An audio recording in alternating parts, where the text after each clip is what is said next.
טוב, יש לנו פה 3 מצבים. המצב הראשון זה רשום פה קר, זה הטמפרטורה 25.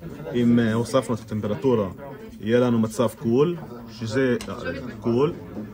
שנייה, קול, הדיוטי סייקל, הנה, הדיוטי סייקל הוא 50, ואם היה חם, הדיוטי סייקל יהיה 75. הנה, 75.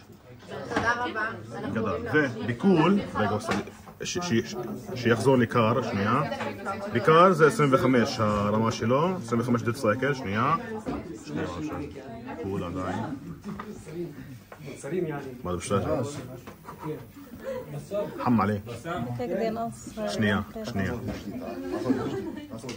טוב, לא נורא, אפשר לראות עכשיו את המצב הידני, שאם לחצנו על ה-PTN1 זה מסתובב ומשנה כיוון, מניואל, הנה קר, אפשר לצלם עכשיו קר 25, הנה 25 ירד, לוחצים עכשיו על הלחצן הראשון, זה הופך את הכיוון שלו, הנה, ידני, עכשיו הפך את הכיוון, ואם לחצנו על הלחצן השני, זה ממשיך אותו כיוון, אבל יהיה ידני כאילו, הנה, מניואל.